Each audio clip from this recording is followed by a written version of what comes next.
तपाईँ हामी जन्मिँदाखेरि कोही पनि राजनीतिक दलको सदस्य थिएनौँ, सम्झना रहोस् सबैलाई। हामी केवल नेपालमा जन्मेका आमा बाबुका नेपाली मात्र थियौँ। हाम्रो मातृभूमिको स्वाधीनता कुनै पनि राजनीतिक दल, कुनै पनि सरकारका नियम कानुनभन्दा त्यो बलियो छ, माथि हुनुपर्छ। कतिपय मानिसहरू के भन्छन् भने कहाँ लेखेको छ यस्तो, कहाँ छ यस्तो? शेरबहादुर देउबाजी प्रधानमन्त्री हुनुहुन्छ, उहाँले सार्वजनिक रूपमा के भन्नुभयो भने यो अमेरिकाको कानुन मान्नुपर्ने कहाँ लेखेको छ? म यहीँबाट चुनौती दिन्छु, शेरबहादुरजीलाई सुनाउने कोही यहाँ हुनुहुन्छ भने त्यहाँ बाहिर गएर मोबाइल उहाँलाई प्रत्यक्ष प्रसारण गरेर सुनाइदिन म अनुरोध गर्छु। म उहाँलाई भन्छु यो सम्झौता यो मैले लेखेको सम्झौता होइन। धारा 5 को 5(1) को ख को 3 म पढेर सुनाउन चाहन्छु। यो विशेष गरी शेरबहादुर देउबाजीको लागि पढेको। एमसीसी वित्तीय व्यवस्थाको उपयोग वा प्रस्तुत सम्झौताको निरन्तर कार्यान्वयन वा कार्यक्रमले वर्तमान वा भविष्यमा लागू हुने प्रचलित कानुन वा संयुक्त राज्य अमेरिकाको सरकारको नीतिको उल्लङ्घन गरेमा। के भने अब यो नेपालीहरू सबै मूर्खै हुन्छन् भने लेख्या होला होइन? यो तर यो सम्झौता गर्नेहरू मात्रै मूर्ख नेपाली हुन्, हामी होइनौँ। यो कुरा बुझ्नु पर्यो। 2018 मा यो हिन्द प्रशान्त रणनीति आएर गरे हो नि। मैले 2003 को तत्कालीन अमेरिकी राष्ट्रपतिले गरेको घोषणा रक्षा मन्त्रालयको प्रतिवेदन पढेको छु। आजकल कोही एमसीसीका दलालहरू भन्छन् यो त कहाँ नेपालले छानेको योजना हो। म उहाँहरूलाई यहीँबाट चुनौती दिन्छु, त्यो नेपाल ग्रोथ डायग्नोस्टिक भन्ने प्रतिवेदन पढ्नुहोस्। एमसीसीका अधिकारीहरूले कसरी नेपालका कर्मचारीलाई डिक्टेट गरेको छ, कसरी त्यहाँ उनीहरूले चाहिँ यो योजना बनायो भनेर त्यहाँ भनेको छ, कसरी पैसा त्यहाँ लागु गरेको छ। होइन, सरकारमा बसेर प्रतिवेदन नपढ्ने यस्तालाई जाहिर खाने अधिकार छ। आज पनि उहाँ के भन्दै हुनुहुन्छ भने यो सम्झौता पारित हुनैपर्छ, सुरु गरेर पनि बाबुराम भट्टराई हो। याद गर्नुहोस्, औपचारिक रूपमा पहिलो पत्राचार गर्ने व्यक्ति डाक्टर बाबुराम भट्टराई। एमसीसी अमेरिकी रक्षा र सुरक्षा नीति तथा हिन्द प्रशान्त रणनीतिको अङ्ग रहेको तथ्य निम्न दस्तावेजहरूबाट प्रष्ट हुन्छ। यी कस्ता दलाल हुन्? अमेरिकाको मन्त्रीले त्यसो भन्छ होइन भन्ने कस्ता दलाल हुने? अनि म प्रश्न गर्न चाहन्छु, यो नेपाल सरकारको कार्यालय भन्ने महोदयहरू, नेपाल सरकारको कार्यालय भनेको एकान्डी यति होटल हो कि सिंहदरबार हो? नेकपा एमालेको विदेश विभागमा सबभन्दा लामो समय काम गर्ने मान्छे मै हुँ, सचिवदेखि सदस्यसम्म। युएन जनरल एसेम्ब्लीमा सम्बोधन गर्नेदेखि लिएर अन्तर्राष्ट्रिय क्षेत्रमा धेरै काम गरेको छु। अनि एउटा मन्त्रीले त्यो काम कर्मचारीसँग हस्ताक्षर गर्छ? अनि यस्ता नालायक मान्छेलाई देश चलाउने अधिकार छ? राष्ट्रको गरिमा, राष्ट्रको कूटनीतिक मर्यादा त्यहीँबाट सुरु हुन्छ यो सम्झौता असमान हो भन्ने कुरा। जो धारा कहाँ छ यो लेख्या भन्ने त्यहाँ आँखा खोलेर पढ। यदि आँखा कमजोरी छ, पावर पुग्दैन भने चस्मा सम्बन्धी डाक्टरलाई देखाएर उपयुक्त चस्मा लाएर पढ। यो 5 वर्षको लागि मात्रै भनेर चिच्याउनेहरू यो पढ्दैनन् कि तपाईँ हामी नेपाली जनतालाई मूर्ख बनाउन खोजिरहेको छन् यिनीहरू। हिन्द प्रशान्तमा अमेरिका र चिनको त्यहाँ द्वन्द्व भयो, या लडाइँ नै भयो मान्नुहोस्। त्यसपछि अमेरिकाको काङ्ग्रेसले के कानुन बनाइदिन्छ भने एमसीसी सम्झौता भएको नेपालको त्रिभुवन अन्तर्राष्ट्रिय विमानस्थल नभए भर्खरै बनेको भैरवामा लडाकु जहाज अवतरण गर्ने कानुन बनाइदियो। के गर्नुहुन्छ अब? अनि यो चपाएर डाक्टर बाबुराम भट्टराईजी, शेरबहादुरजीले खाने, चपाउने बेसरी, अनि केपीजीले त्यसलाई लगेर संसदमा पस्केर आफ्नो खल्तीमा हाल्ने। मिल्छ? पहिले नेपाल विद्युत प्राधिकरणले कसरी गरेको थियो भने यो प्रसारण लाइनको अध्ययन, हाम्रो जस्तो तराईमा जुन हाम्रो राजमार्ग छ, हामी आजकल लोकमार्ग भन्छौँ, हाइवे, र त्यो बाटोबाट हाम्रो प्रसारण लाइन लैजाने, अनि उत्तर दक्षिण त्यसलाई जोड्ने। कति राम्रो आयोजना थियो। जब यसमा एमसीसी छिर्यो त्यो परिवर्तन गरिदियो। अनि त्यसका दलालहरू आज के भन्छन् भने हामीले छानेको योजना हो नि। कति ढाँटेको! नेपालमा कोही पनि पढाए मान्छे छैन भने लाग्छ क्या तिनीहरूलाई? तपाईँहरू स्वाधीन र स्वतन्त्र नेपालका नागरिक भएर बाँच्न चाहनुहुन्छ कि उपनिवेशीकरण भएको नेपालको नागरिक भएर बाँच्न चाहनुहुन्छ? ल भन्नुहोस् त।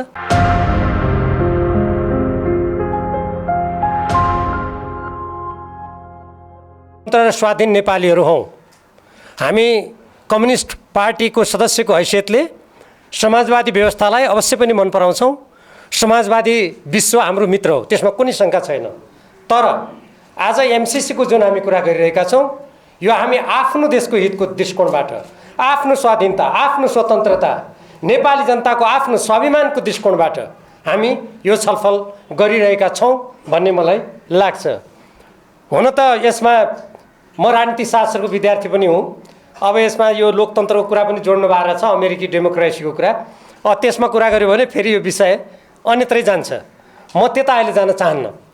हाम्रो देशको संविधान, हाम्रो कानुन, हाम्रो स्वाधीनता र हाम्रो आफ्नो देशको अखण्डतासँग एकदमै सम्बन्धित भएर आएको मिलेनियम च्यालेन्ज कर्पोरेसनसँगको जुन सम्झौता छ, म त्यो सम्झौतामा मात्रै केन्द्रित रहेर यहाँहरूको समक्ष कुरा राख्न चाहन्छु। किनकि मैले आयोजक साथीहरूसँग कुरा गर्दा मलाई जम्मा 25 मिनट भन्नुभएको थियो। तर यो मिलेनियम च्यालेन्ज कर्पोरेसनसँग सम्बन्धित विषय यति गहन यति विस्तृत छ कि त्यो समयमा मैले प्रस्तुत गर्नुको लागि यहाँ अरू धेरै कुरा गर्न थालेँ भने तपाईँहरूलाई भन्नुपर्ने कुरा नभनेर म यत्तिकै छोड्नुपर्ने अवस्था आउने हुँदा म सिधै विषयमा जान्छु। र यसमा सबभन्दा पहिले तपाईँहरू यहाँ जति सहभागी हुनुहुन्छ साथीहरू, म एउटा कुरा सुरुमा के भन्न चाहन्छु भने मैले बारम्बार यो कुरा विभिन्न ठाउँमा भन्ने गरेको छु। हामी राजनीतिक दल विशेषमा विभिन्न किसिमले विभिन्न दलमा लागेका हौँला, तर तब हामी जन्मिँदाखेरि कोही पनि राजनीतिक दलको सदस्य थिएनौँ। सम्झना रहोस् सबैलाई, हामी केवल नेपालमा जन्मेका आमाबाबुका नेपाली मात्र थियौँ। त्यसकारण हाम्रो मातृभूमिको स्वाधीनता कुनै पनि राजनीतिक दल कुनै पनि सरकारका नियम कानुनभन्दा त्यो बलियो छ, माथि हुनुपर्छ। यसमा यहाँहरूको ध्यान जाओस् भनेर म विशेष आग्रह गर्न चाहन्छु। अब म नेपाल सरकार र संयुक्त राज्य अमेरिकी सहयोग निकाय मिलेनियम च्यालेन्ज कर्पोरेसन बीच भएको जुन अनुदान सहायता सम्झौता भनिएको छ, यसका प्रावधानहरू को बारेमा जो हाम्रो राष्ट्रको सार्वभौमसत्ताको विरुद्धमा छन्, हाम्रो नेपालको संविधानको विरुद्धमा छन्, हाम्रो कानुनको विरुद्धमा छन् र नेपाली स्वाधीनता र हाम्रो स्वाभिमानको विरुद्धमा छन्। म ती दफाहरूमा जान चाहन्छु।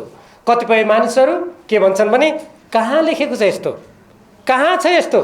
म यही सन्दर्भमा सुरुमै देशका प्रधानमन्त्री जस्तो व्यक्तिले सार्वजनिक रूपमा एउटा बोल्नुभएको हुनाले यहाँहरूको ध्यान त्यहाँ पनि छ मैले लेखेको, तर एउटा कुरासँग सुरुमै ध्यान आकर्षित गराउन चाहन्छु। किनभने शेरबहादुर देउबाजी प्रधानमन्त्री हुनुहुन्छ, उहाँले सार्वजनिक रूपमा के भन्नुभयो भने यो अमेरिकाको कानुन मान्नुपर्ने कहाँ लेखिया छ। म यहीँबाट चुनौती दिन्छु, शेरबहादुरजीलाई सुनाउने कोही यहाँ हुनुहुन्छ भने त्यहाँ बाहिर गएर मोबाइल उहाँलाई प्रत्यक्ष प्रसारण गरेर सुनाइदिन म अनुरोध गर्छु। म उहाँलाई भन्छु यो सम्झौता यो मैले लेखेका सम्झौता होइन, यो निलो रङमा छ। यो प्रतिनिधि सभामा प्रस्तुत गरिएको सम्झौताको मूल प्रति हो।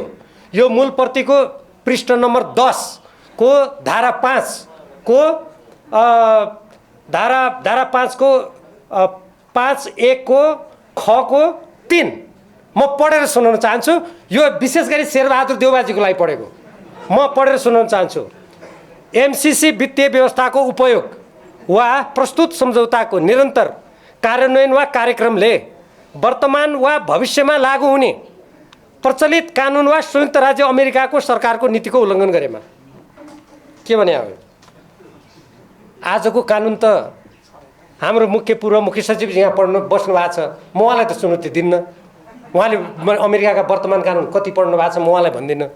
अरूले कसले पढ्नु भएको छ म गर्नुहोस् मनमा। मैले त सबै कानुन पढाएको छैन, इमान्दारीका साथ भन्छु। चाहिने जति यो एमसीसीको कानुन पढाएको छु, अरू केही अमेरिकाको रक्षा मन्त्रालय परराष्ट्र मन्त्रालयले अहिलेको यो खास गरी विश्वव्यापी सुरक्षासँग सम्बन्धित त मैले पढाएको छु, तर अमेरिकाको सबै कानुन मैले पढाएको छैन। त्यो कानुन त छोडिदिनुहोस्, भविष्यमा बन्ने कानुन गजब छ। यो नेपालीहरू सबै मूर्खै हुन्छन् भने लेख्या होला होइन यो, तर यो सम्झौता गर्नेहरू मात्रै मूर्ख नेपाली हुन्, हामी होइनौँ। यो कुरा बुझ्नु पर्यो। त्यसकारण अब यसमा मैले यति भने यो शेरबहादुरजीलाई सुरुमै सुनाउनु पऱ्यो नि, हाम्रो देशको प्रधानमन्त्रीलाई। अब हेर्नुहोस्, अब यो सबै पढ्दाखेरि त धेरै समय लाग्ने खतरा देखेँ मैले है। अब मैले वाचन गरौँ के गरौँ म दुविधामा छु, तर म एकदमै छिटो जान्छु। कृपया मलाई समात्ने कोसिस गर्नु होला। एमसीसी को यो हस्ताक्षर सुरक्षा रणनीतिको प्रस्तावनाको उल्लेख गरेको छु मैले सन् 2003 यो कतिपय मान्छेहरू भन्छन् यो एमसीसी कहाँ अहिले 2018 यो हिन्द प्रशान्त रणनीति आएर गरे हो नि। मैले 2003 को तत्कालीन अमेरिकी राष्ट्रपतिले गरेको घोषणा रक्षा मन्त्रालयको प्रतिवेदन पढाएको छु र त्यहाँ के छ मिलेनियम च्यालेन्ज एक्ट बनेको र 2004 देखि कार्यान्वयन गरिएको अमेरिकाको राष्ट्रिय सुरक्षा हित साधनलाई महत्त्वका साथ लिएको छ। यसमा नेपालमा एमसीसी को नेतृत्वमा मैं 2014 में नेपालको आर्थिक वृद्धिको चिरफा नेपाल ग्रोथ डायग्नोस्टिक भन्ने प्रतिवेदन तयार गरेको छ। आजकल कोही एमसीसी का दलालहरू भन्छन् यो त कहाँ नेपालले छानेको योजना हो। म उहाँहरूलाई यहीँबाट चुनौती दिन्छु, त्यो नेपाल ग्रोथ डायग्नोस्टिक भन्ने प्रतिवेदन पढ्नुहोस्। एमसीसी का अधिकारीहरूले कसरी नेपालका कर्मचारीलाई डिक्टेट गरेको छ, कसरी त्यहाँ उनीहरूले चाहिँ यो योजना बना भनेर त्यहाँ भनेको छ, कसरी पैसा त्यहाँ लागु गरेको छ। होइन सरकारमा बसेर प्रतिवेदन नपढ्ने यस्तालाई जाहिर खाने अधिकार छ। त्यहाँ हेर्नुहोस् त्यो छ।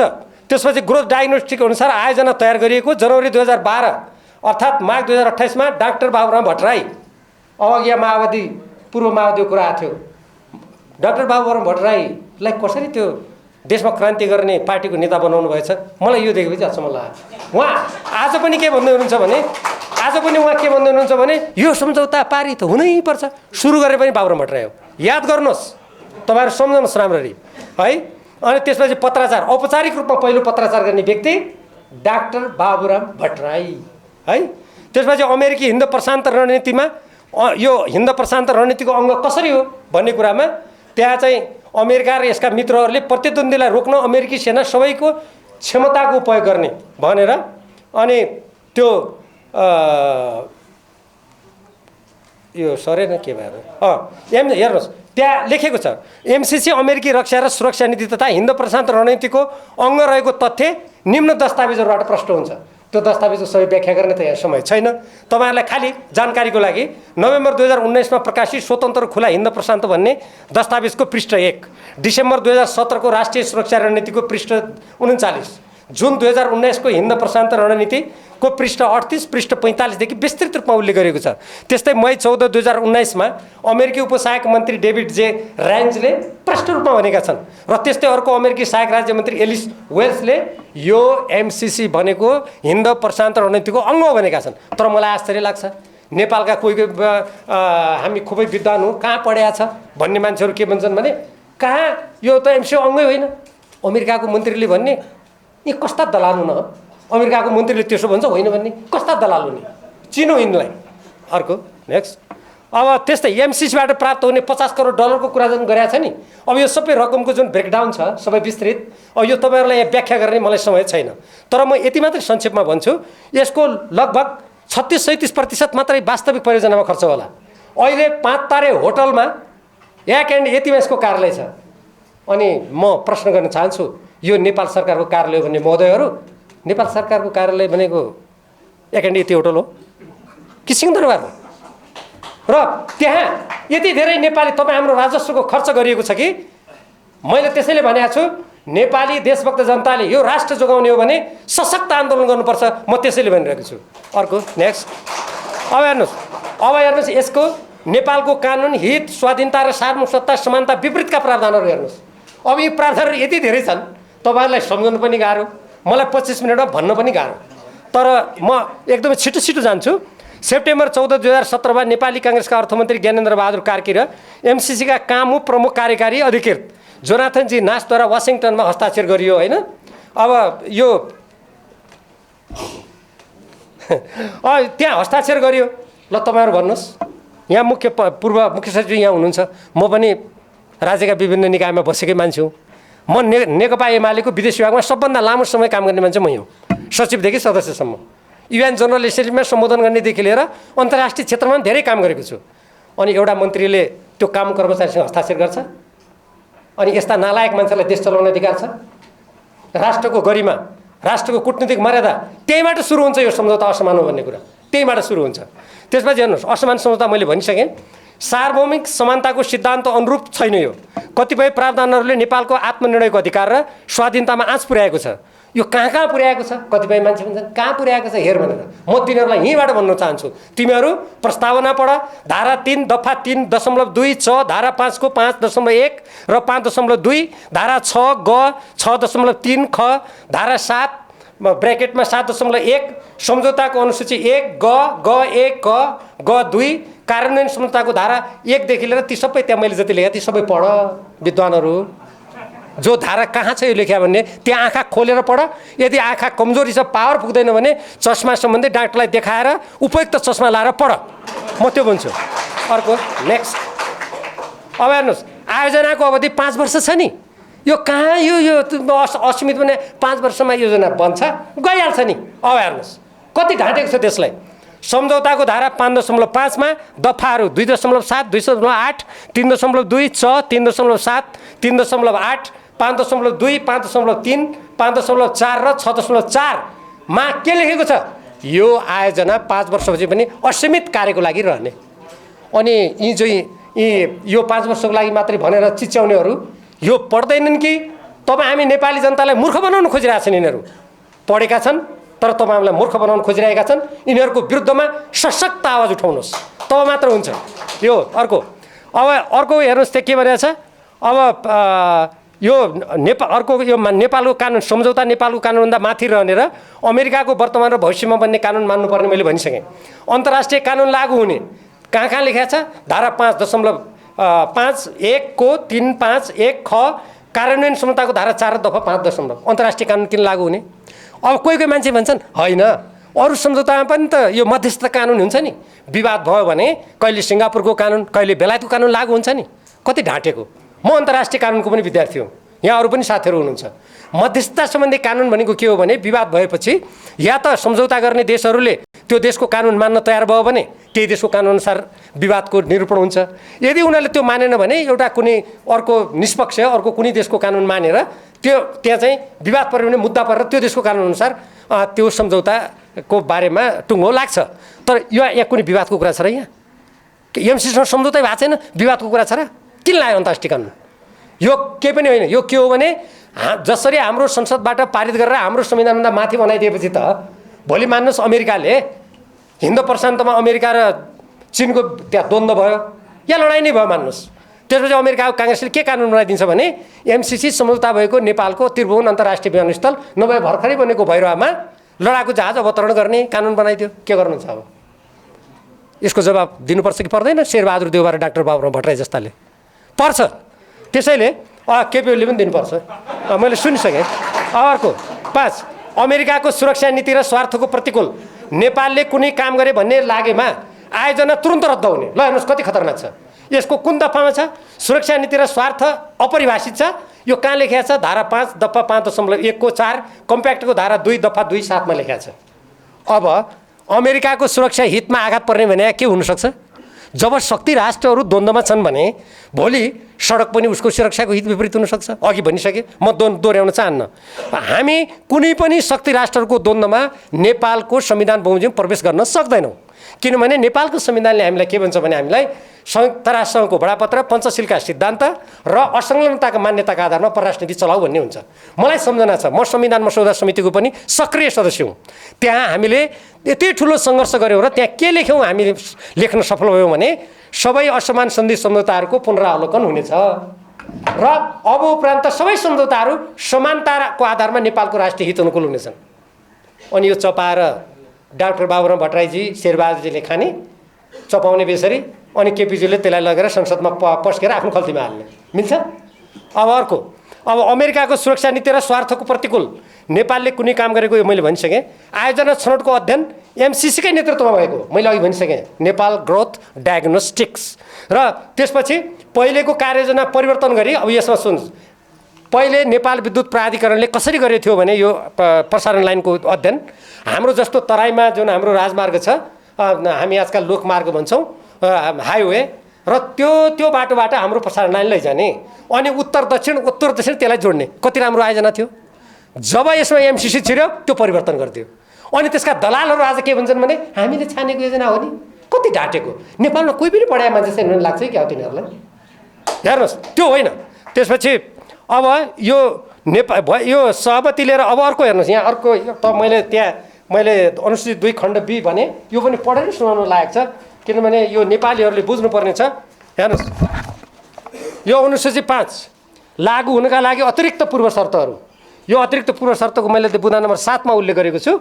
सुन्नुहोस्, सरकारले एमसिसीलाई सार र रूपमा चित्त बुझ्ने योजना तयार पारी पठाउनु पर्नेछ र त्यस्तो योजना पठाउँदा भारत सरकारले सो योजनाको समर्थन गरेको हुनुपर्नेछ। त्यस्तो योजनाले 1 नयाँ बुटवल अन्तरसीमा गोरखपुर प्रसारण लाइन निर्माणको लागि आवश्यक प्रमुख वित्तीय तथा प्राविधिक कार्ययोजना र 2 सोको परिचालनका लागि आवश्यक सिद्धान्त समेटेको हुनुपर्नेछ। यो 2 पक्षीय सम्झौता हो कि 3 पक्षीय हो कि बहुपक्षीय हो कि त्योभन्दा पनि धेरै पक्षीय हो? यो के भारतको उपग्रह हो हामी? बाबुरामजीलाई जियानमा पढ्या बेला त्यस्तो लागेका छन्, उहाँलाई लागोस्। नेपाल उपग्रह होइन कुनै पनि देशको।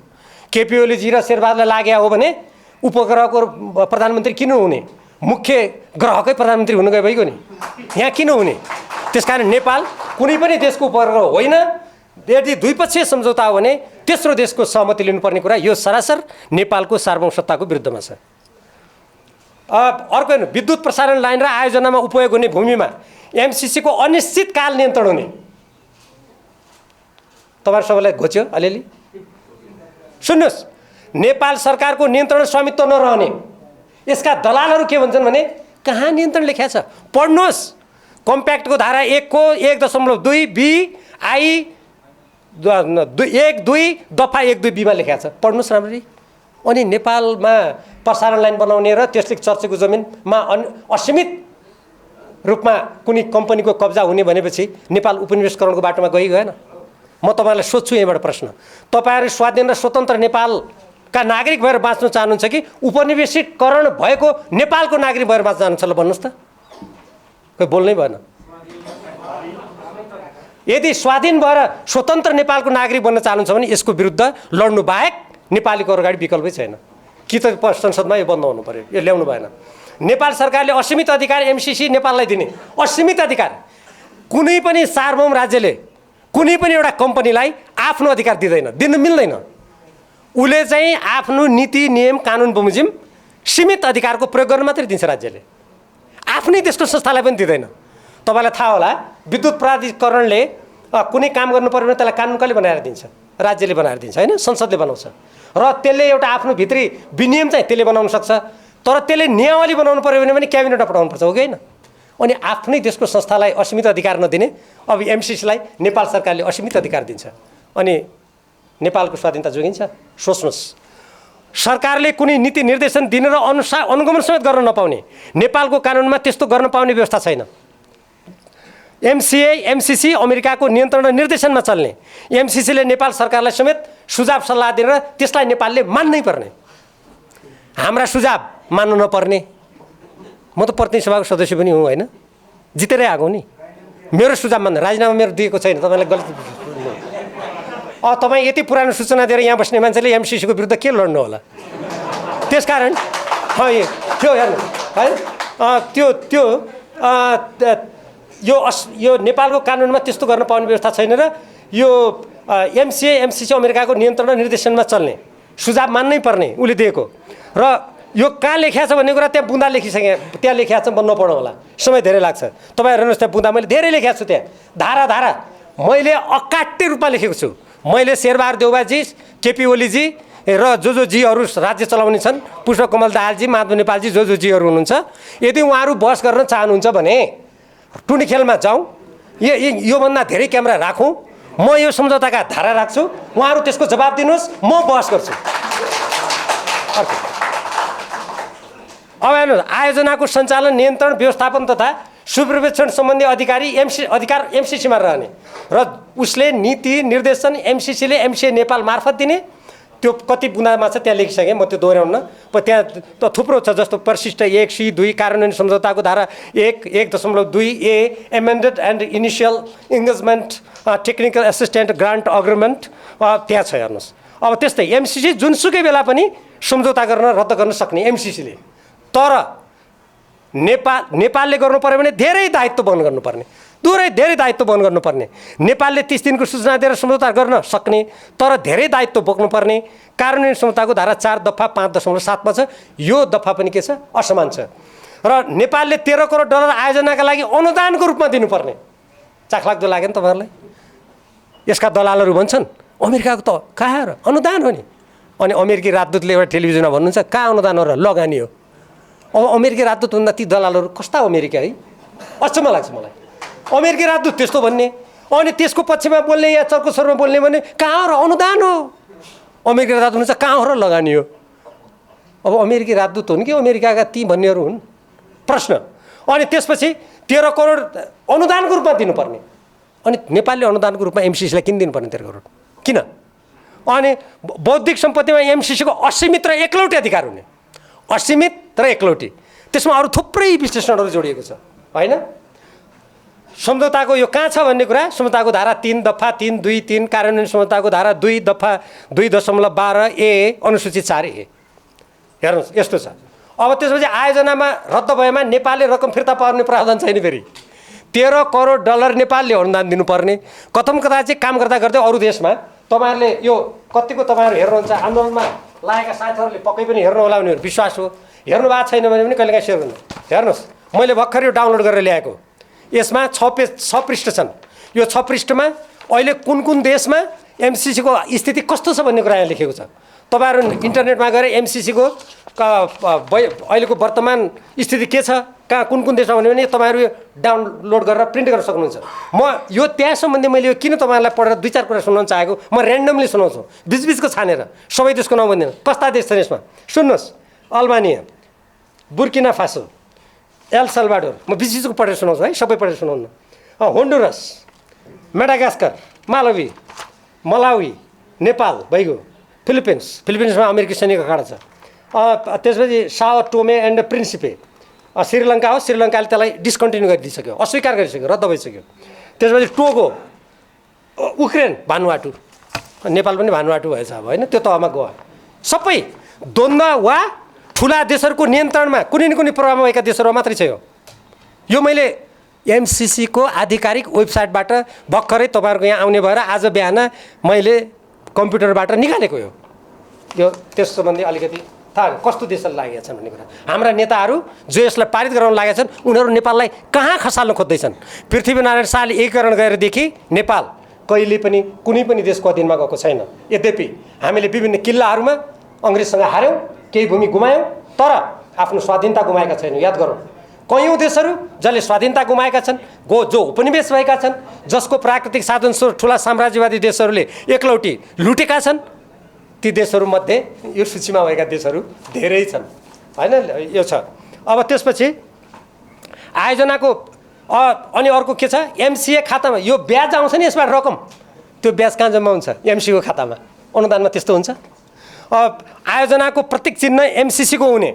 हाम्रो तपाईँले देख्नुभयो होला सबै आयोजनामा नेपाल सरकारको लोगो हुन्छ नि, कुनै सडक बनायो भने नेपाल सरकारको मन्त्रालय हुन्छ, लोगो राखेको हुन्छ। यदि अरू देशले सहयोग गरे भने कहिलेकाहीँ हात मिलाएर 2 देशको झन्डा राखेको हुन्छ होइन, तर यो आयोजनामा नेपाल सरकारको लोगो हुँदैन, एमसिसीको मात्रै लोगो हुन्छ। अनि नेपालको परियोजना हो यो।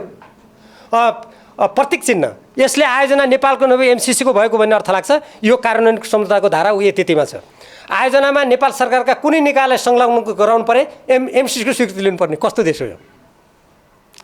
हाम्रो देशमा आयोजना आउने अनि आयोजनामा कर्मचारी खटाउनु पर्यो भने एमसिसीको स्वीकृति लिनुपर्ने। आयोजनाको सञ्चालनमा रहने नागरिक समाज, गैर सरकारी संस्थाका प्रतिनिधिहरूको छनौट नेपाल सरकारले गर्न नपाउने, एमसिसीले तोकेको प्रक्रियाबाट हुने। यो पनि मैले दफा त्यहाँ लेखेको छु। सम्झौतामा कुनै संशोधन गर्नुपर्ने भए नेपालको संसद तथा कुनै पनि प्रशासनिक प्रक्रियामा लैजानु नपर्ने। एकदम खतरनाक। संशोधन त जहिले गर्दै पनि भयो।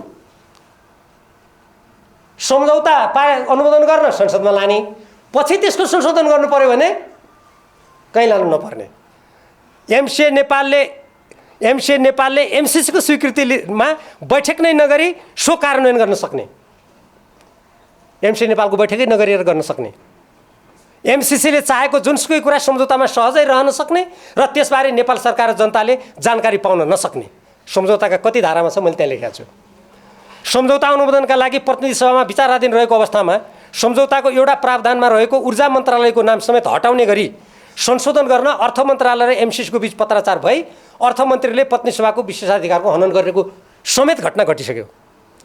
युवराज खतिवडाजीले अर्थमन्त्री रहँदा त्यसको एउटा धारा प्रावधान संसदमा अनुमोदनको लागि सम्झौता पेश भएको छ। उहाँले सम्झौता गरेर अमेरिकालाई पत्र पठाएर संशोधन गरिदिनु भयो। कस्तो लाग्यो तपाईँहरूलाई? केपिओलीजीका विश्वास पात्र हुन् क्या र उहाँ होइन? अर्को, नेपाल सरकारले सबै आन्तरिक शर्तहरू पुरा गरेको पत्र एमसिसीले पठाएपछि सम्झौता लागू हुने। ल हेर्नुहोस् कति खतरनाक। नेपालको संसदले अनुमोदन गरेपछि सम्झौता लागू हुने भनेको छ? होइन। संसदले अनुमोदन गरिसकेपछि पनि फेरि उहाँ हजुरलाई पत्र लेख्नु पर्यो, हजुर हामीले सबै पुरा गऱ्यौँ, अब कसो गरौँ भनेर लेख्नु पर्यो। अनि उता एमसिसीले ठिक गरिस् बाबु भनेपछि बल्ल लागू हुन्छ। अनि हाम्रो संसदको अस्तित्व के भयो? हाम्रो सार्वभौम सत्ता के भयो? नेपालको संसदबाट अनुमोदन हुने कुरा एकातिर छ भने अर्कोतिर त्यसभन्दा माथि एमसिसीको स्वीकृति पत्रलाई राखिएको लज्जास्पद कुरा यहाँ छ। विद्युत उत्पादन, वितरण र महसुल निर्धारण एउटा स्वतन्त्र निकाय र कम्पनीको जिम्मा लगाउने प्रावधान राखेको त्यस्तो कम्पनी स्वदेशी विदेशी सरकारी वा निजी कस्तो हुने भन्ने कुरामा मौनता। विद्युत प्रसारण लाइनको सञ्चालन कसले कसरी गर्ने हो भन्ने उल्लेख नगरिएको। विस्तृत परियोजना प्रतिवेदन माग्दा उपलब्ध नगराइएको।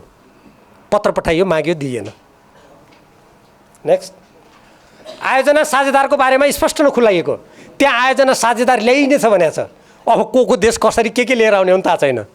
साझेदारबारे एमसिसीको स्वीकृति हुनुपर्ने र यसमा पुनरावलोकन गर्ने अधिकार पनि एमसिसीमा राखिएको।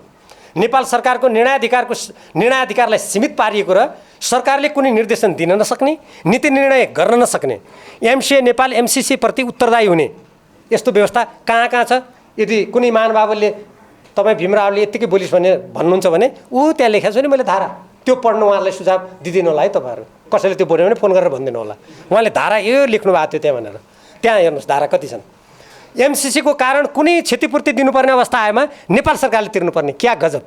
नेपाल सरकारले अनुगमन गर्न नपाउने, मर्मत गर्न नपाउने, हेर्न नपाउने, तर नोक्सान भयो भने तपाईँ हामीले तिरेको करबाट ढुकुटीबाट नेपाल सरकारले क्षतिपूर्ति दिने। क्या समान सम्झौता गरेछ होइन ज्ञानेन्द्र बहादुर कार्कीले? लाज पनि लाग्दैन है जनतालाई यस्तो भन्न। तर आयोजनाको अनुगमन र सुप्रीक्षणको अधिकार नेपाल सरकारलाई नहुने कहाँ छ? त्यो त कानुनी क्षमताको धारा 1 दफा 1.3B8 दफा 2.1 मा छ त्यो होइन। आयोजनाका कर्मचारी एमसिए नेपालले नियुक्त गर्ने, नियुक्त हुने व्यक्तिको नागरिकता कुन देशको हो भने हेर्न नपाइने, विदेशीहरूलाई निर्वाध प्रवेशाज्ञा दिनुपर्ने। तपाईँहरू अमेरिका त जानुभयो होला कतिपय, त्यहाँको त्यो प्रवेशद्वारमा अर्थात् कुनै देशमा जानुभयो होला, भारतै जानुभयो होला, तर त्यो देशकोले यो कुन देशको नागरिक हो के हो भनेर हेर्न पाउँछ होइन सार्वभौम देशले? नेपालले एमसिसी कर्मचारीको हेर्न नपाउने।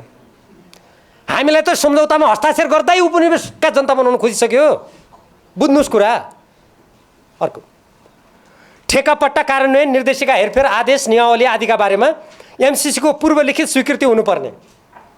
ठेकापट्टा आर्थिक आयोजनाको नाममा लैङ्गिक एकीकरण र सामाजिक समावेशिता सम्बन्धी योजना बनाउने कुरा गरी नेपालको सामाजिक जीवनमा प्रवेश गर्ने उद्देश्य रहेको यो सम्बन्धी समस्या यो प्रावधान छुट्टै छ। हेर्नुहोस्, यो नेपाल सरकार र संयुक्त राज्य अमेरिकी सहयोग निकाय मिलेनियम च्यालेन्ज कर्पोरेसन जोएको अनुदान सहायता सम्झौता मिलेनियम च्यालेन्ज कम्प्याक्ट र इन्डो पेसिफिक स्ट्राटेजीका सम्बन्धमा सुझावसहित कार्यदलको प्रतिवेदन। यो बुझाव कहिले? फागुन 9 2076। यसको संयोजक को हुनुहुन्थ्यो? पूर्व प्रधानमन्त्री झलनाथ खनाल, सदस्य भीमराव र प्रदीप गेवाली। हेर्नुहोस् कतिसम्म भयो, म तपाईँलाई पढेर सुनाउँछु। यो यसमा थुप्रै अरू गोप्य कुराहरू कसरी छन् र मान्छेले पढेकै छैन। तपाईँहरूले कार्यान्वयन सम्झौता कतिले पढ्नु भएको छ? हात उठाउनुहोस् त। छैन, एकजनाले पनि छैन। तपाईँहरूले यो सम्झौता कतिले पढ्नु भएको छ? हात उठाउनुहोस्। कसैले छैन। के आन्दोलन गर्नुहुन्छ? बजारमा नपाए मलाई भन्नुहोस् न, इमेल पठाइदिन्छु। म सांसद हुँ नि, तपाईँका सांसद होला नि जिल्लाका, माग्नुहोस् तिनीहरूसँग। यदि तिनले दिन मान्दैनन् भने तिमीहरूलाई किन मत दिएको भनेर प्रश्न गर्नुहोस् न। त्यति त तपाईँमा हुनु पऱ्यो नि, नत्र कसरी जोगिन्छ हो यो देशको स्वाधीनता? पिर लाग्ने भयो यहाँ त। अब हेर्नुहोस्, यसमा हामीले के भन्यौँ भने हेर्नुहोस्, झलनाथ खनालजीको यहाँ हस्ताक्षर छ। उहाँको पार्टीमा त म अहिले छैन, म एमआइएल छु है, तपाईँहरूलाई भ्रम नहोस् फेरि। झलनाथ खनाल सुन्नुहोस्, आवश्यक दस्तावेजहरू उपलब्ध गराइदिनका लागि यहाँ पत्र पठाइयो। झलनाथ खनालजीको सही हेर्नुहोस्, यहाँ के माग्यौँ सम्झौता? एमसिसी सम्झौता अन्तर्गत निर्माण हुने विद्युत प्रसारण लाइन र सडक मर्मतको विस्तृत परियोजना प्रतिवेदन दिनुहोस्। जब कार्यदल बनिएको छ सत्ताधारी दलको 2/3 नजिकको सरकारको होइन, अनि माग्यौँ।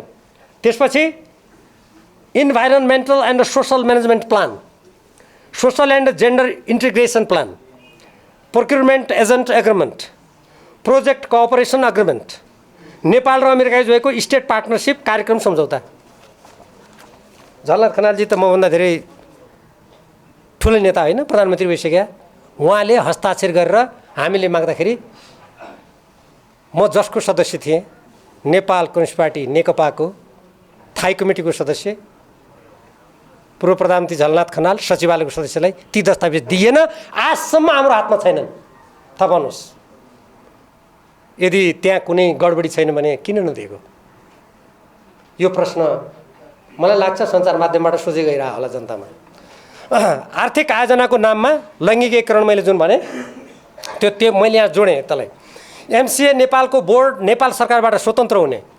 यहाँ कर्मचारी कसैले यो अमेरिकाको अलिकति यो जसरी पनि लिनुपर्छ भन्ने केही तर्क दिनेहरूले के भन्छन् भने होइन, एमसिए नेपालको कार्यालय छ नि, हाम्रा अर्थ सचिव त्यसका प्रमुख हुनुहुन्छ। अर्थ सचिवलाई त उहाँ एकाडेमी यति पुर्याइसक्यो होटलमा, के का अर्थ सचिव?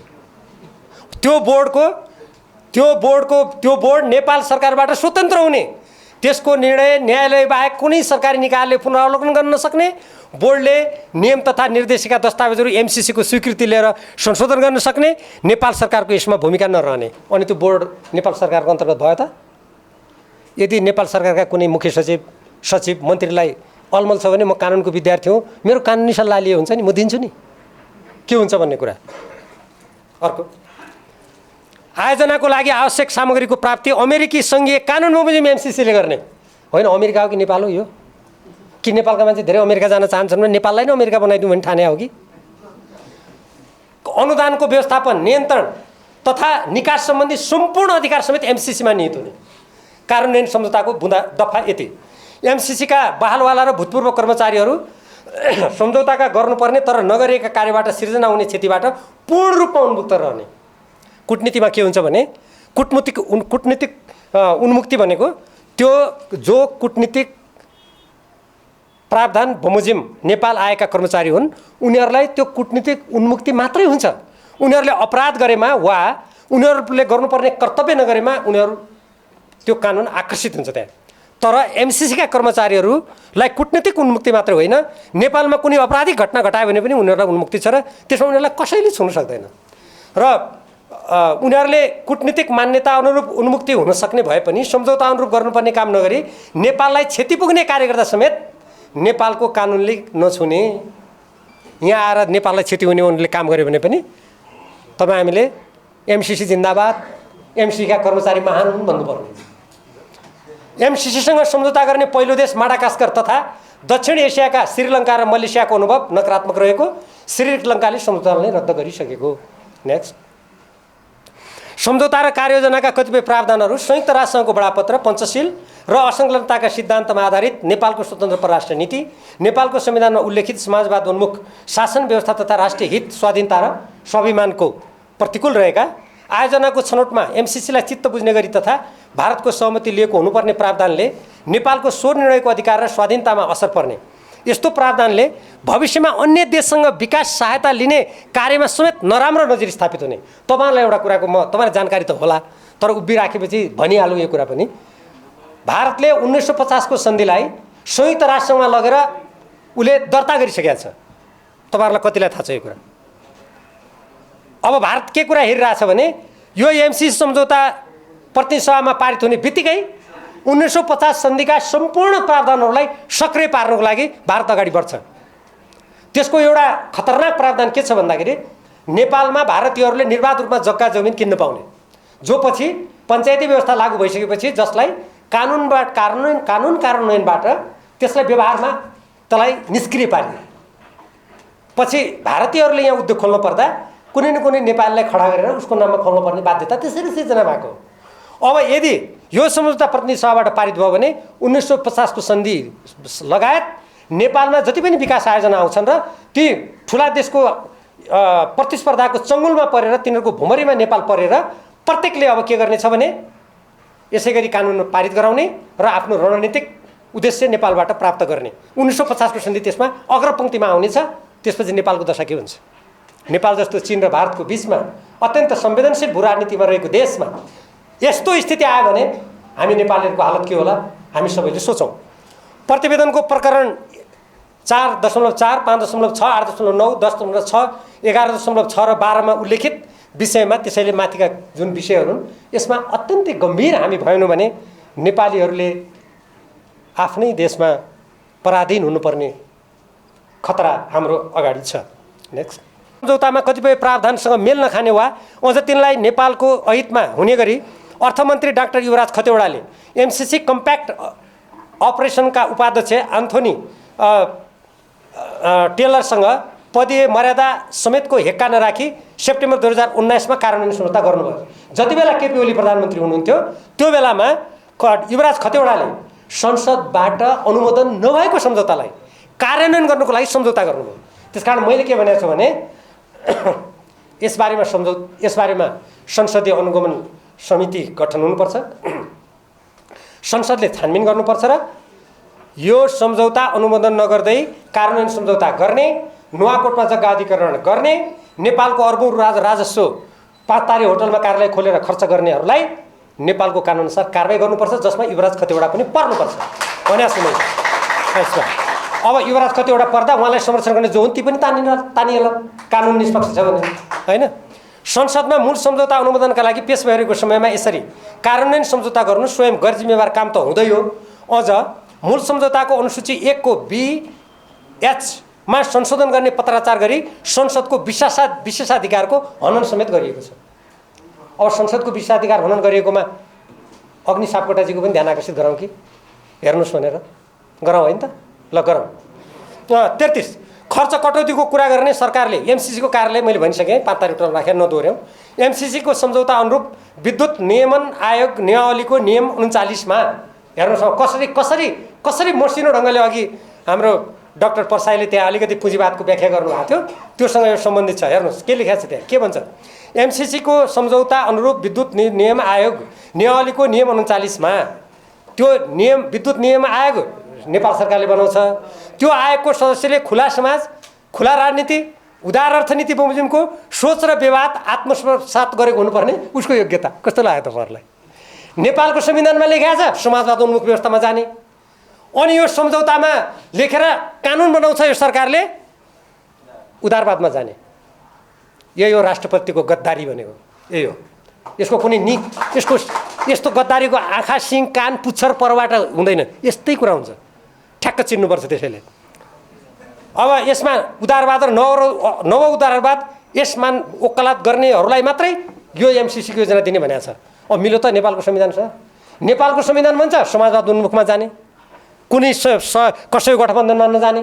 अनि एमसिसी सम्झौतामा यो एमसिए एक्ट जुन छ, उसको एमसिसी सम्बन्धी ऐन जुन छ, उसले भन्छ उदारवाद र नव उदारवादी सिद्धान्त मान्ने देशलाई मात्रै दिने। मिल्यो त? नेपालको संविधानले समाजवाद जाने भन्छ, उसले एमसिसी सम्झौताले भन्छ नव उदारवादमा जाऊ। नव उदारवाद त अमेरिकामै असफल भइसक्यो, नेपालको कुरा के गर्ने? नेक्स्ट अर्को। अब हेर्नुहोस्, अब पत्राचारबाट सम्झौता संशोधन हुने कुप्रचार, यति त मैले भने यो सम्झौताको बारेमा। अलिकति राजनीतिक पछिल्लो राजनीतिक गठबन्धन सरकार आएपछि शेरबहादुर देउवाजीले हल्ला गर्नुभयो, होइन एमसिसीलाई पत्र पठाउने, प्रश्नहरू पठाएर त्यसको जवाब प्राप्त गर्ने। क्या राम्रो जवाब आयो, आहा आनन्द आयो। यो नेपालमा यति लामो कानुनी एउटा पृष्ठभूमि भएको देश छ। यो सभ्यताको दृष्टिकोणले नेपाल विश्वकै अति प्राचीन सभ्यता मध्येको देश हो। नेपालको झन्डा तेस्रो पुरानो झन्डा हो, विश्वमा तेस्रो पुरानो झन्डा, याद गरौँ। अब एमसिसीसँगको सम्झौताका सम्बन्धमा उठेका विषयहरूमध्ये केही विषयमा नेपाल सरकारको तर्फबाट पत्रचार गरिएको छ। अनि उताबाट गजब जवाब आएको छ भने यो नेपाली जनतालाई मूर्ख सम्झने महामूर्खे विचार हो। कसरी हो भने यो सम्झौता, म कानुनको पनि विद्यार्थी हुँ, हाम्रो यहाँ वास्तुलाजी पनि कानुनकै विद्यार्थी होइन, तपाईँ होइन? हेर्नुहोस्, कुनै पनि उहाँ यहाँ हुनुहुन्छ नि, म एकराजी हुनुहुन्छ, त एकराजी भन्नुपर्ने धर्मजी भन्यो मैले। उहाँलाई पहिलेदेखि चिन्छु नि म एकराजीलाई कानुनमा, उहाँ संविधान बनाउनेलाई पनि बहस हुन्थ्यो उहाँसँग मेरो। अब हेर्नुहोस्, यो सम्झौता जुन छ नि, यो सम्झौतालाई कुनै पनि सम्झौता औपचारिक रूपमा दुई देशका प्रतिनिधि बसेर यो संशोधन गर्ने भनेर बैठक पुस्तिकामा सहमति गरेर अनि त्यसलाई औपचारिक रूप नदिएर पत्रबाट कुनै पनि सम्झौता संशोधन हुँदैन है, बुझिराख्नुहोस्। यो शेरबहादुरजीलाई थाहा छैन क्या हो कि उहाँका सल्लाहकारले गलत सम्झौता उहाँलाई राय दियो। उहाँ घर डलद्रा मेरो घर अछाम, मैसँग सल्लाह लिए पनि हुने नि, नजिकै त छु होइन? अब म कानुनी सल्लाहकारले पनि हुने, अधिवक्तै हुने, म पनि लाइसेन्स छ मसँग, केही छैन। अब हेर्नुहोस्, अब अर्को खतरनाक कुरा, नेपालका प्रधानमन्त्री शेरबहादुर देउवा र नेकपा माओवादी केन्द्रका अध्यक्ष पुष्पकमल दाहाल प्रचण्डले संयुक्त रूपमा एमसिसीलाई पत्र पठाउनु भएको मैले सार्वजनिक सुने। पुष्पकमल दाहाल प्रचण्डजीले हो भन्नुभयो, शेरबहादुरका नजिकका मान्छेले पनि हो भन्नुभयो। शेरबहादुरजीले त प्रधानमन्त्रीको हैसियतले पठाउनु भयो, पुष्पकमल दाहालजीले के हैसियतले पठाउनु भयो कुटनीतिमा? यो संयुक्त पत्र पठाएको छ भने यो विदेशीको अगाडि गचक्कै घुँडा टेक्ने लज्जास्पद काम हो। र यो चिठी यत्रो विवाद भइसकेपछि म यहीँबाट पनि माग गर्न चाहन्छु, प्रधानमन्त्री शेरबहादुर देउवाजी, नेकपा माओवादी केन्द्रका पुष्पकमल दाहाल प्रचण्डजी, तपाईँहरू दुईजनाले अमेरिकालाई के पत्र लेख्नु भएको छ नेपाली जनतालाई तुरुन्तै त्यो पत्र सार्वजनिक गरेर जानकारी दिनुहोस्। दिनुहुन्न भने तपाईँहरू जनविरोधी व्यक्ति हो। म त्यहीँबाट पत्र लुकाउनु पाइन्छ? यत्रो बहस भएको सम्झौताको बारेमा पत्र गोप्य राख्नु पाइन्छ?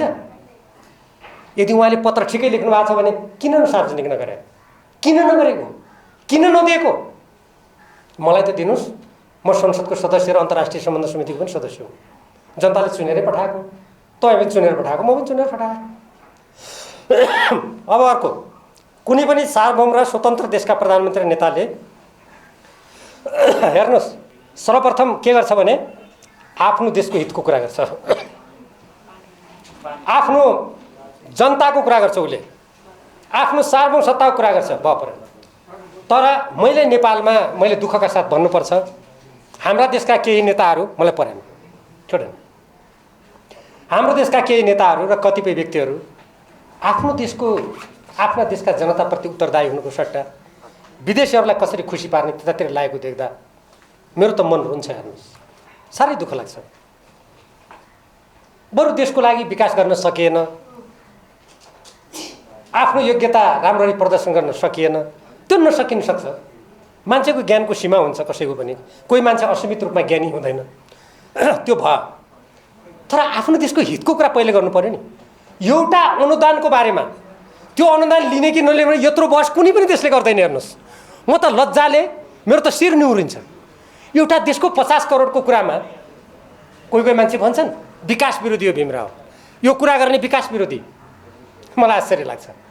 एउटै एनसिएल कम्पनीले 74 अर्ब रुपियाँ कर नतिरेर अहिले वासिङटनमा मुद्दा छ। तपाईँलाई कतिको थाहा छ? महालेखा परीक्षकको प्रतिवेदन पढ्नुहोस्। अहिले स्थानीय निकायमा ब्रह्म लुट मचेको छ, ब्रह्म लुट। एउटा सामान्य एउटा चाहिँ गाविसको अध्यक्षले लाखका कुरा गर्दैन, अहिले सम्पत्ति जोड्ने करोडका कुरा गर्छ। महालेखा प्रतिवेदन पढ्नुहोस्। मैले त्यत्तिकै भने हाम्रो देशको आफ्नो साधन स्रोतको हिफाजत नगर्ने अनि 50 करोड कसैको डलरमा आफ्नो देशको स्वाधीनता स्वतन्त्रतालाई दाउमा राख्न मिल्छ?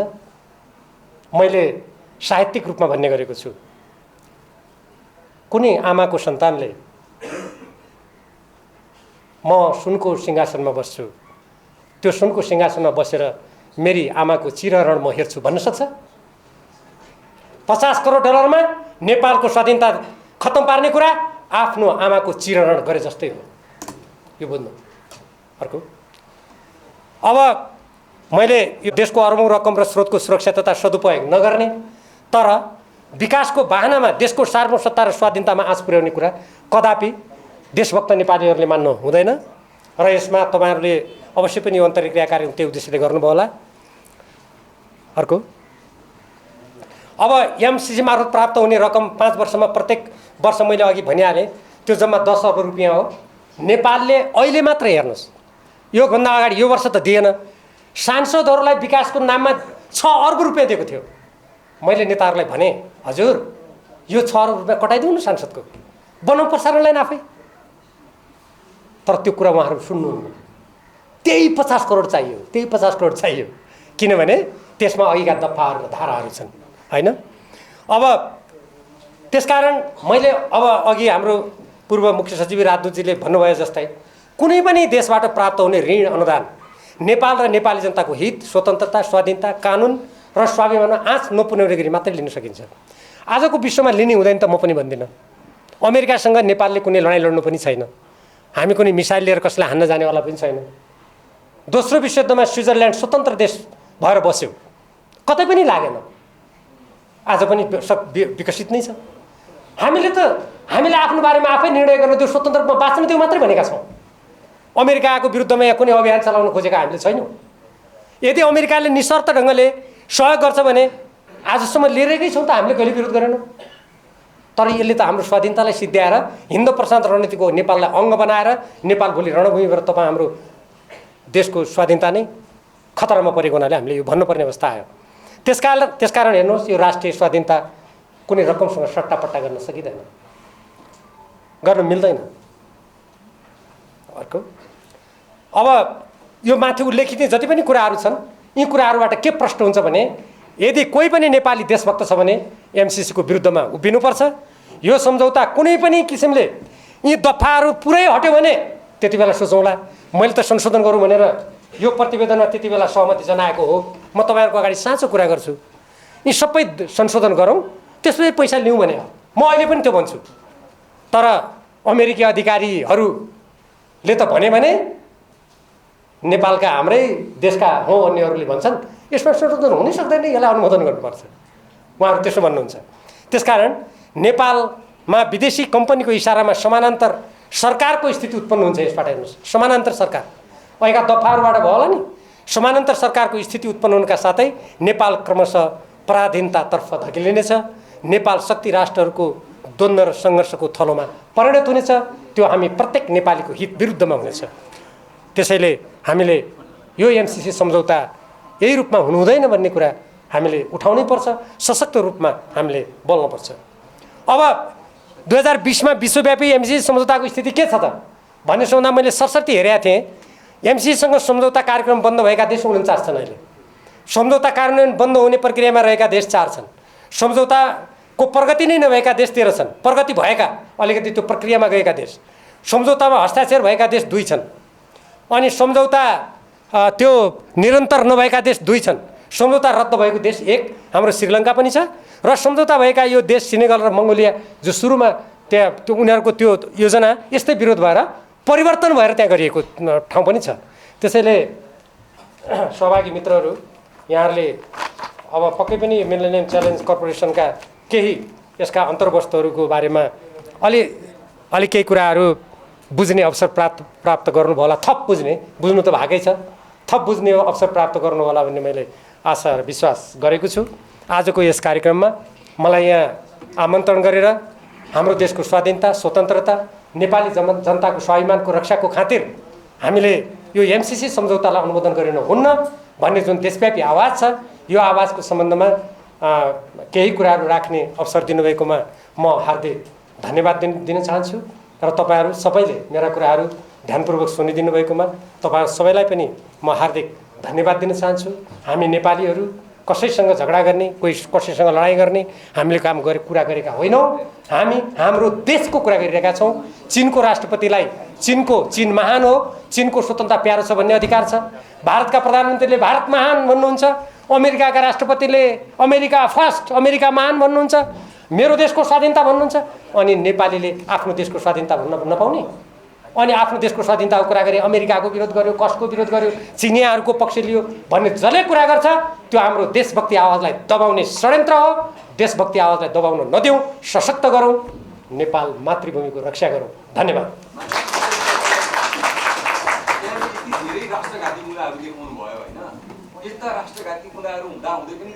किन दिनुहुन्छ उहाँलाई सोध्नुहोस्। यदि त्यस्तो दिएको हो भने गलत हो। धन्यवाद। डेमोक्रेसी भनेको चाहिँ के हो भन्दाखेरि यसको चाहिँ के छैन, कुनै डेमोक्रेसी होइन। यो चाहिँ लेनिनले भनेको एउटा लेनिनले चाहिँ संश्लेषण गरेको डिक्टेटरसिप अफ द बुर्जुवाहरूको डिक्टेटरसिप अफ अमेरिकन डेमोक्रेसी भनेको। डेमोक्रेसी भने त के हुन्छ? डेमोक्रेसी भने त बरु हाम्रो पूर्वीय साहित्यमा, पूर्वीय दर्शनमा चाहिँ वसुधैव कुटुम्बकम भन्ने मान्यता थियो, त्यो डेमोक्रेसी भनेको। यद्यपि त्यसको विकास भएन, त्यसलाई विकास गरिएको छैन। त्यसको राजनीतिक एउटा विकास विश्लेषण भन्दा त्यसलाई बढी अन्धधर्मतिर चाहिँ लगियो, जसको कारणले त्यो चाहिँ माइनस भएका छन्। त्यसको औचित्य छैन। हाम्रो चाहिँ के छैन मान्यता चाहिँ वसुधैव कुटुम्बकम भन्ने चाहिँ हाम्रो चाहिँ डेमोक्रेसी हो। त्यो एकले अर्कालाई सहयोग गर्ने, एकले अर्कालाई चाहिँ मद्दत गर्ने, समृद्धिको बाटोतिर जाने, यो डेमोक्रेसी भनेको। त्यो कुरा कहाँ चाहिँ अभिव्यक्त हुन्छ भन्दाखेरि त्यो समाजवादमा अभिव्यक्त हुन्छ। जहाँ समाजवादी सत्ताहरू बने, समाजवादी सत्ताहरू बनेका रुसमा समाजवादी सत्ता बन्यो, चीनमा समाजवादी सत्ता बन्यो, अन्त जहाँ समाजवादी सत्ताहरूका रूपहरू आयो त्यो ठाउँमा चाहिँ के भयो त भन्दाखेरि त्यहाँ चाहिँ नि त्यो प्रकारका आतङ्कवादको अन्त्य गर्ने प्रक्रियातिर गयो। अनि अहिले अमेरिका के भन्छ? आफ्नो डेमोक्रेसीको प्रमोसन गर्ने भनेर भन्छ। उसले अमेरिकाले जुन डेमोक्रेसीको प्रमोसन गर्ने भने के हो भने आतङ्कवादको प्रमोसन गर्ने हो। डेमोक्रेसीको प्रमोसन गर्ने भने के हो भने लुटपाटको प्रमोसन गर्ने कुरा हो। उसको चाहिँ डकैतीको चाहिँ प्रमोसन गर्ने कुरा हो। र त्यही डकैतीको निम्ति नेपालमा प्रवेश गरिएको छ। त्यही प्रकारको चाहिँ के छ भने लुटपाटको निम्ति नेपालमा प्रवेश गरिएको छ। र त्यो प्रवेश गर्ने साधन अहिले त्यसको एउटा लिङ्क के बनेको छ भन्दाखेरि एमसिसी बनेको छ, जसको बारेमा यहाँ प्रश्न रूपमा चाहिँ के छैन प्रवक्ता साथीहरूले चाहिँ स्पष्ट गरिसक्नु भएको छ। एमसिसी नेपालमा सैन्य अखडा खडा गर्ने अनि चीनलाई घेर्ने, किनभने चीनलाई घोषित रूपमा के अरे दुश्मन राष्ट्रको रूपमा ल्याइएको छ र धेरै मान्छेले नजरअन्दाज गरेको कुरा के हो भने भारतमाथि पनि नियन्त्रण गर्ने, भारतको बजार नियन्त्रण गर्ने, भारतको चाहिँ प्रविधि नियन्त्रण गर्ने, भारतको ऊर्जा नियन्त्रण गर्ने, भारतका चाहिँ उत्पादन नियन्त्रण गर्ने, किनभने ठुलो जनसङ्ख्या भारतमा छ। यद्यपि भारतीय शासकहरू अघि भीमरावजीले भन्नुभयो जस्तो उनीहरूले चाहिँ 1950को सन्धिलाई फेरि उल्ट्याएर फेरि चाहिँ के छ भन्दाखेरि नेपाललाई चाहिँ के छ भने भारतको प्रान्तको रूपमा गाभ्ने या नेपाललाई भारतको सेटेलाइट एउटा चाहिँ को रूपमा चाहिँ रूपान्तरण गर्ने चक्करमा अहिलेका शासकहरू हुन सक्छन्, त्यहाँका सामन्तवादीहरू, दलाल पुँजीवादीहरू हुन सक्छन् उनीहरू। तर अमेरिका के चाहन्छ भने भारतमाथि पनि नियन्त्रण गर्ने, र यसको तात्पर्य के हो भन्दाखेरि अहिले भारतका केही दलाल पुँजीपतिहरू, केही सामन्तहरू, नोकरशाहहरू योबाट खुसी भए पनि त्यहाँको जनतामाथि चाहिँ ठुलो उत्पीडन चाहिँ के छ भने त्यसले मचाउने हुन्छ। त्यस कारणले अमेरिकन डेमोक्रेसी भने के हो त भन्दाखेरि यो डेभिल जब, शैतानका बङ्गराहरू चाहिँ के छ भने अमेरिकन डेमोक्रेसी भनेको यो कुनै डेमोक्रेसी होइन। त्यस कारणले अमेरिकन डेमोक्रेसीको भ्रममा यहाँ चाहिँ तमाम मान्छेहरू चाहिँ वकालत गर्छन्। अमेरिका एउटा अमेरिकी दलाल जस्तै त नभनौँ, तर उस्तै टाइपको एउटा जल माफियाको सुनेको थिएँ मैले एउटा टेलिभिजनमा, मलाई लाग्छ यो प्राइम टेलिभिजनले चाहिँ प्रसारण गरेको थियो एकचोटि। उसले के भन्छ भने अमेरिका जस्तो महान चाहिँ के अरे यो महान डेमोक्रेसी भएको देशलाई गाली गर्ने चाहिँ कम्युनिस्टहरू भनेर भन्दै थियो उसले चाहिँ किन महान देख्छ भन्दाखेरि त्यो त दलालीको पराकाष्ठा बाहेक केही पनि होइन। किनभने अब्जेक्टिभ रियालिटी के हो भने अमेरिकन डेमोक्रेसी भनेको चाहिँ डेमोक्रेसी होइन, डिक्टेटरसिप हो। यति कुरा राख्दै म मेरो भनाइ चाहिँ यहीँ टुङ्ग्याउन चाहन्छु। हार्दिक अभिवादन। अनि दोस्रो भाष्य चाहिँ के भनिँदैछ भन्दाखेरि अब नेपाल जस्तो गरिब मुलुकमा विकास निर्माणको पैसा चाहिइ नै हाल्छ। यो त अरू मुलुकमा लिएको जस्तै सम्झौता हो, थुप्रै मुलुकसँगबाट पैसा लिन हुने, यसको किन लिन नहुने? त्यसो भए चीनसँगको BRI सम्झौता बाट पनि सहायता लिनुहुन्न, हामी कसैसँग नलिउँ, हामी चल्छ हाम्रो जस्तो मुलुकमा। अनि यो विकास विरोधी हुन्। दोस्रो भाष्य चाहिँ यो विकाससँग सम्बन्धित जोडेर बनाइँदैछ, त्यो पनि आधारभूत रूपमा गलत छ। अमेरिकाले 1950 देखि नै नेपाललाई सहायता दिन थालिरहेको हामी लिइरहेका छौँ। USAID भन्ने एउटा एजेन्सी छ, त्यो मार्फत हाम्रो मुलुकमा थुप्रै सहयोगहरू हामीले लिइरहेछौँ। अहिले पनि थुप्रै परियोजनाहरू चलिरहेछन्, तर ती परियोजनाहरूमा यति ठुलो विरोध आएन। यसैमा मात्र किन आयो? त्यो बुझेर यसलाई विकास विरोधी भनेर बिल्ला लगाउनेहरूलाई हामीले जवाफ दिनुपर्ने हुन्छ। यो विकास विरोधी कुरा हुँदै होइन, यो सहायताको निरपेक्ष विरोध गरेको विषय पनि होइन। यो अमेरिकाको सहायता लिनु हुँदैन, चीनको लिनु हुन्छ भने पनि होइन। यो सहायतासँग जोडिएर आएका शर्तहरू यस्ता छन् जसले हाम्रो भोलिको सार्वभौमसत्तालाई, अखण्डतालाई धरापमा पार्न सक्ने सम्भावना छ। त्यसकारण यो हुँदैन भनेको। त्यसकारण यो गलत भाष्यहरूको विकास विरोधी अथवा यो अरू मुलुकसँगबाट पनि लिनु हुँदैन। नेपालको इतिहासमा पहिलो मात्र यो वैदेशिक सहायता हो जुन संसदमा जाँदैछ। संसदमा जानुपर्छ भनेर लेखिएको छ, पहिलो वैदेशिक सहायता हो। नेपालको मात्र यस्तो वैदेशिक सहायता हो। अरू जम्मै वैदेशिक अनुदान सहायता अर्थ मन्त्रालयको सहसचिवले सही गर्छ, यो मन्त्रीले गरेको छ। हाम्रो पाटोबाट फेरि उतातिर फेरि एउटा कम्पनीको, त्यो पनि उपप्रमुखले गरेको छ। यो सबै समान हुँदै होइन। त्यो कार्यवाहक उपप्रमुखले, यो मात्रै एउटा यस्तो वैदेशिक सहायताको सम्झौता हो जुन सम्झौताको एउटा शर्त नेपाल रहेसम्म रहिरहने खालको छ भनौँ न। त्यो परियोजनाको त्यो पनि के भन्दाखेरि नेपालको आधारभूत भौतिक पूर्वाधारसँग जोडिएको विद्युत र सञ्चार, त्यहाँ सञ्चारको कुरा छ। तपाईँ धेरै मान्छेले विद्युतको लाइन मात्रै कुरा गरिरहेछ। त्यहाँ चाहिँ एकदमै हाई स्पिडको यो इन्टरनेट, यो सूचना आदान प्रदान गर्ने, त्यो चाहिँ अप्टिकल फाइबर त्यसमा जान्छ, सँगै जान्छ। त्यो एकदमै पावरफुल। र ती दुवै संरचनाहरू मजाले एउटा चाहिँ अब यो पुँजीवादको एउटा पुँजीवादी व्यवस्थाको एउटा बलियो एउटा अस्त्र हो त्यो चाहिँ त्यो के भन्छ यो प्याटेन्ट राइट भन्ने। प्याटेन्ट राइट भनेको पुँजीको संरक्षणको लागि राखिएको एकदमै बलियो शर्त हो त्यो। त्यो संरचनामाथि चाहिँ एमसिसीको प्याटेन्ट रहने भनेको छ।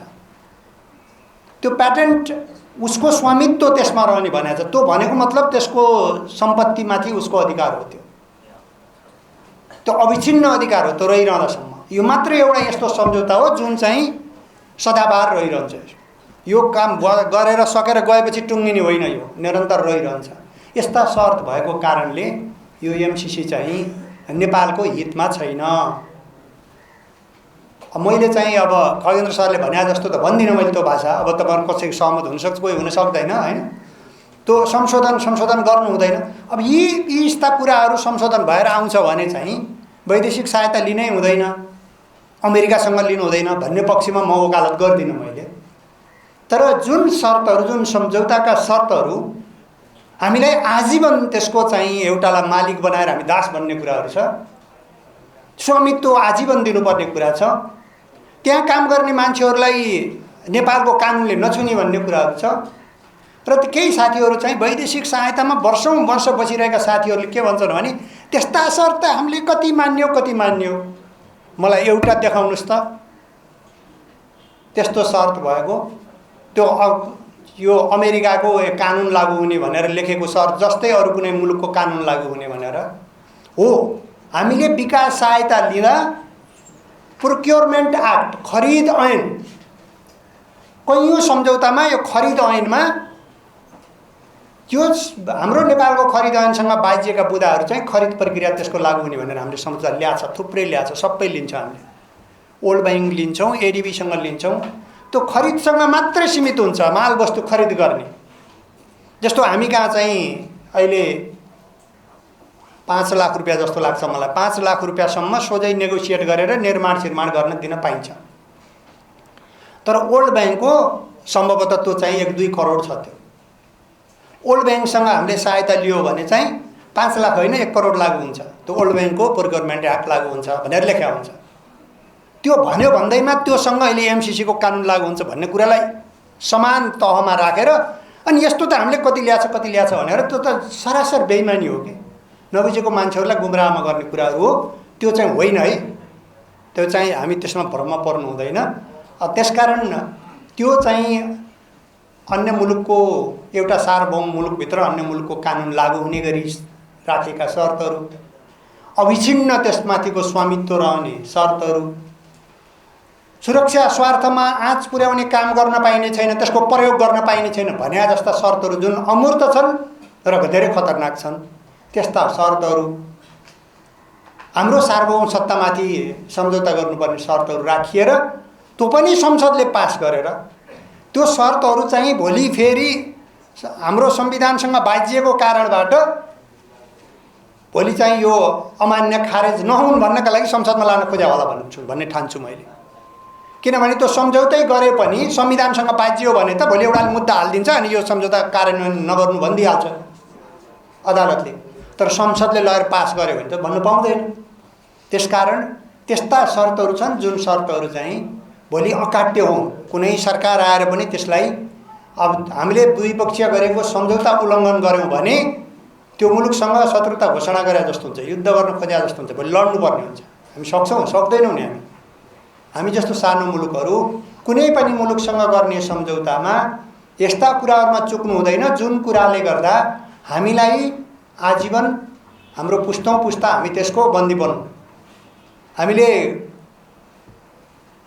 कोशी गण्डकी सम्झौता गऱ्यौँ, नेपालको पानी हाम्रो कुनै पनि हामीले नपाउने, हामीले त्यसमा सुविधा लिन नपाउने गरी हाम्रो मुलुक हाम्रो जमिनभित्रबाट नहर बनाएर लिएर गएर हाम्रा जमिनहरू बाँझै राखेर हाम्रो छिमेकी मित्र राष्ट्रलाई उदारतापूर्वक सिँचाइ गर्न पानी दियौँ हामीले। तर त्यो सम्झौता गर्ने मान्छेले 200 वर्षलाई गर्थ्यो। 200 वर्षसम्म जोसुकै सरकारमा होस् या त्यो मान्नुपर्छ।